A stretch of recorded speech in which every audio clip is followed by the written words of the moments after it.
لوگ یہ سمجھتے ہیں خواہش دل میں ڈالتا ہے، یہ غلط ہے۔ گناہ کی خواہش یہ ویسے ہی دل میں ہوتی ہے۔ لوگ کہتے ہیں نا رمضان میں شیطان بند ہو جاتا ہے تو گناہ کیوں ہوتا ہے؟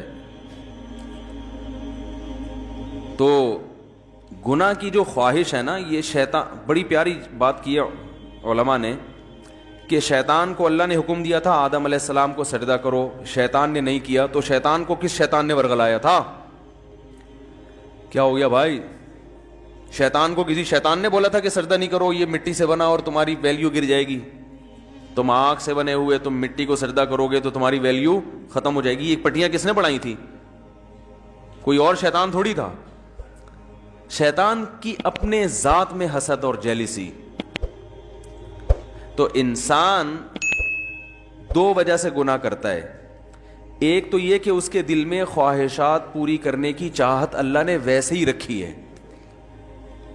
بھائی فرشتوں میں خواہشات ہوتی ہیں؟ نہیں ہوتی۔ فرشتوں میں نہ روٹی کی خواہش نہ کوئی اور خواہش، تو اللہ نے انسانوں میں رکھی ہوئی ہیں۔ روٹی بھی چاہیے، صحت بھی چاہیے، گھر بھی چاہیے، گاڑی بھی چاہیے، عزت بھی چاہیے، بہت ساری چیزیں چاہیے کر کے وہ ایک طویل فہرست بنائی ہوئی ہے اس نے۔ سر پہ بال بھی چاہیے، یہ بھی ضروری ہے۔ آج کل کے ہمیشہ سے چاہیے، لیکن میں ان لوگوں سے کہتا ہوں کہ جو سر کے بال کٹا کے یہ سمجھتے ہیں کہ ہم اللہ کو راضی کر رہے ہیں، کم از کم یہ الزام اللہ پہ مت لگاؤ، ٹھیک ہے نا؟ بال کٹائیں، بعض لوگوں پہ ٹرینڈ اچھی لگتی ہے، لیکن اس کو سنت نہ سمجھیں۔ تو انسان کی طبیعت ایسی ہے کہ وہ خواہشات کی طرف مائل ہوتا ہے، اس کی فطرت ہے۔ وہ تو شیطان نہ بھی کہے تو مائل ہوتا ہے۔ دیکھو جب روزہ رکھتے ہیں تو ہمارا پانی پینے کا دل چاہتا ہے کہ نہیں چاہتا ہے پیاس میں؟ تو یہ شیطان سمجھا رہا کہ پانی پیو؟ بولے نا بھائی، وہ تو میڈیکل سائنس یہی کہتی ہے کہ جب پیاس لگے گی تو پانی پینے کا دل چاہے گا، تبھی تو روزے کا ثواب ملے گا۔ بھوک لگے گی تو روٹی کھانے کا دل چاہے گا۔ ہاں، اب مسلمان یہ دیکھتا ہے بھائی اللہ کی طرف سے اجازت ہے تو کھا لو، اجازت نہیں ہے تو نہیں کھاؤ۔ اب روزہ ہے تو اللہ کی طرف سے اجازت نہیں ہے، بعض دفعہ اللہ کی طرف سے کھانے کا حکم ہوتا ہے۔ کسی ایسے شخص نے نفلی روزہ آپ نے رکھا ہوا ہے، دعوت کر لی جو آپ کے بڑوں میں سے ہے، قریبی رشتہ داروں میں سے ہے، آپ اس کی دعوت اٹینڈ نہیں کریں گے تو وہ ناراض ہونے کا خطرہ ہے، تو پھر شریعت کا حکم کیا ہے؟ یہاں روزہ توڑ دو، روزہ توڑ کے اس کی دعوت کھا لو۔ پھر فقہا کا اختلاف ہے، بعض کہتے ہیں کہ بعد میں قضا کرے، بعض کہتے ہیں نہیں کرے۔ امام حنیفہ کے نزدیک بعد میں قضا کرنا ضروری ہے۔ تو یہاں کھانا کیا بن گیا؟ حالانکہ اس وقت دل چاہ رہا ہوتا ہے کہ نہیں کھائے، کیونکہ اتنی مشکل سے دوپہر تک کا روزہ آپ نے برداشت کر لیا، صبح کی چائے چھوڑ دی، گٹکا بھی نہیں کھایا، صبح پان بھی نہیں کھایا، اتنی قربانیاں دے کے 12-1 بجے تک آپ پہنچے اور دعوت آ گئی، اور ایسی کی دعوت آئی جو آپ کے چچا لگتے ہیں رشتے میں اور بڑے قریبی ہیں۔ اب وہ ناراض ہو جائیں گے کہ یار آج ہی روزہ رکھنا تھا، میرے بچے کا ولیمہ ہے، آج ہی روزہ رکھنا تھا۔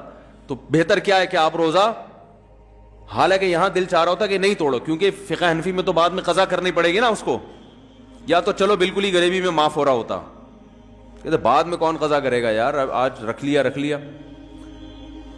تو خواہشات، یہ شیطان نہ بھی ہو تو انسان کے دل میں اللہ نے خواہشات کا ایک سمندر رکھا ہے۔ شیطان کیا کرتا ہے؟ شیطان یہ دیکھتا ہے کہ یہ آدمی اپنی خواہشات اس لیے پوری نہیں کر رہا کہ اس میں اس کو خطرہ ہے کہ آخرت میں جہنم کی سزا ملے گی۔ یہی وجہ ہوتی ہے نا مسلمان، ورنہ تو بھائی سارے چرسی روئنچی ہوتے بھائی۔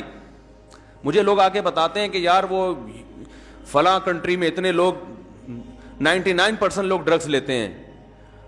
چرس کا انگلش میں ایک بڑا ٹیکنیکل قسم کا نام آیا ہے جس سے چرس پینے والا چرسی بھی نہیں کہلاتا اور معاشرے میں اس کی عزت ہو جاتی ہے۔ کچھ دن پہلے ایک صاحب آئے کہ بھئی یہ یو کے سے آئے ہیں اور یہ ایک انگلش میں چیز میں نام بھول گیا، وہ پیتے ہیں۔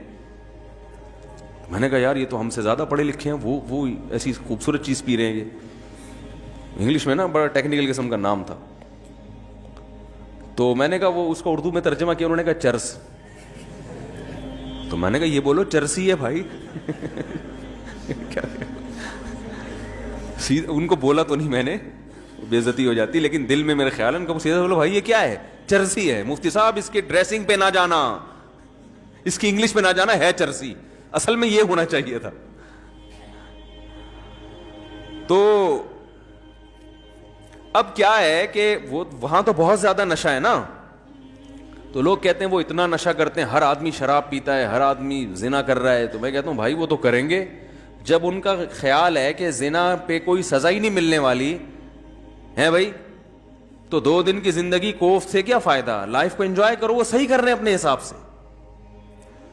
رہا یہ مسئلہ کہ وہ چرس پی رہے ہیں, ڈرگس لے رہے ہیں تو صحت برباد ہو رہی ہے, وہ کہہ رہے ہیں بھائی صحت بچا کے, مزے کے لیے صحت بچانی ہے نا, تو جب صحت برباد کرنے میں زیادہ مزہ آ رہا ہے تو صحت بچا کے کرنا کیا ہے؟ کیا خیال ہے؟ ٹیپو سلطان کا قول تھا نا, شیر کی 1 دن کی زندگی گیدڑ کی 100 سال کی زندگی سے بہتر ہے. تو جو چرسیوں کے نظر میں یہ قول کا مطلب یوں ہے کہ ہیروئن چی کی 4 دن کی زندگی بغیر ہیروئن چیوں کی 4000 سال کی زندگی سے بہتر ہے. وہ کہہ رہے ہیں ہیروئن پی کے جو 4 دن میں جو مزہ آتا ہے وہ تمہاری بغیر جو ہیروئن کی زندگی ہے وہ 60-70 سال میں کیا ہے یار, یہ کوئی زندگی ہے؟ تو اس کا یہ نظریہ بن چکا ہوتا ہے. تو جب وہ اس کو کوئی آخرت کا خوف ہی نہیں ہے, اللہ کے سامنے جواب دہی کا وہ خوف ہی نہیں ہے, تو وہ جو چاہے کرے بھائی. مسلمان کیا کرتا ہے کہ جب گناہ کی طرف اس کی طبیعت مائل ہوتی ہے, جو ہر ایک کی مائل ہوتی ہے, علماء کی بھی ہوتی ہے, بزرگوں کی بھی ہوتی ہے, عامی آدمی کی بھی ہوتی ہے, یہ تو انسان کی نیچر ہے بھائی. بھوک لگی ہوگی تو روزے میں دل شدید بھوک لگ رہی ہے. آپ دیکھو جب رمضان گرمیوں کا روزہ ہو اور دسترخوان پہ بیٹھے ہوئے ہوں, سامنے چاٹ اور پتہ نہیں کیا کیا چیزیں مزے کی رکھی ہوئی ہوتی ہیں, تو مفتی صاحب بھی ٹائم دیکھ رہے ہوتے ہیں نا جلدی یار کتنا ٹائم رہ گیا, کیا خیال ہے؟ تو پتہ چلتا بھائی اس کا بھی دل چاہ رہا ہے. تو بزرگ بیٹھے ہوں گے وہ بھی بار بار دیکھ رہے ہوں گے, اذان کی طرف توجہ ہوگی کہ یار کب سائرن بجے گا یا کب اذان ہوگی. تو یہ جو خواہشات اللہ نے ہمارے اندر رکھی ہیں, ان خواہشات کی طرف ہر ایک کی طبیعت مائل ہوتی ہے. لیکن ان خواہشات پہ مسلمان عمل کیوں نہیں کرتا؟ بھائی ناجائز ہے, ضمیر ملامت کرتا ہے, بھائی سزا ملے گی اس پر, دنیا میں بدنام بھی ہو سکتے ہیں اور آخرت میں بھی سزا مل سکتی ہے. یہ چیزیں ہیں جو زنا سے بھی روکتی ہیں, شراب سے بھی روکتی ہیں, ماں باپ کے ساتھ بدتمیزی سے بھی روکتی ہیں, اور بہت ساری چیزوں سے. شیطان کیا کرتا ہے کہ جب آپ بریک لگا رہے ہو نا, اس کے انجام کو دیکھ کے, تو شیطان اس کا بھیانک انجام پہ ایک چمک پٹی جو ہے نا, یا ایک خوبصورت چادر لگا کے اس بھیانک انجام کو خوبصورت کر کے دکھا دیتا ہے. بات آ رہی ہے سمجھ میں؟ شراب پینے والا جو پہلی دفعہ شراب پیتا ہے تو اسے پتا ہوتا ہے کہ یہ غلط ہے, تبھی وہ کبھی اپنی اولاد کے لیے شراب کو پسند نہیں کرے گا کہ میرے بچے بھی شرابی ہوں, میری بیگم بھی شراب پیتی ہو, میرے ابا بھی پیتے ہوں, میری اماں بھی پی, وہ کہے گا میں ہی پیوں, باقی میرے رشتہ داروں میں کوئی نہ پیے. تو پہلی دفعہ جب شیطان اس کو شراب پلواتا ہے, اسے پتا ہوتا ہے کہ یہ انسان کو پتا ہوتا ہے یہ غلط ہے, اس کا انجام برا ہے, سے جگر خراب ہو جاتا ہے, اور پھر عادت پڑ جاتی ہے, جو نہیں ملے گی تو دماغ خراب ہوگا, اور قتل بھی ہو جاتے ہیں, سب واقعات اس کے سامنے ہوتے ہیں. لیکن وہ یہ کہہ کے پیتا ہے کہ شیطان اسے کہتا ہے اگر تم نے یہ لذت حاصل نہیں کی اور اس کے بغیر ہی دنیا سے چلے گئے تو یہ مزہ تو بولو بھائی رہ گیا. بعض دفعہ یہ کہتا ہے پی لو 1-2 دفعہ سے کیا ہوتا ہے توبہ کر لینا.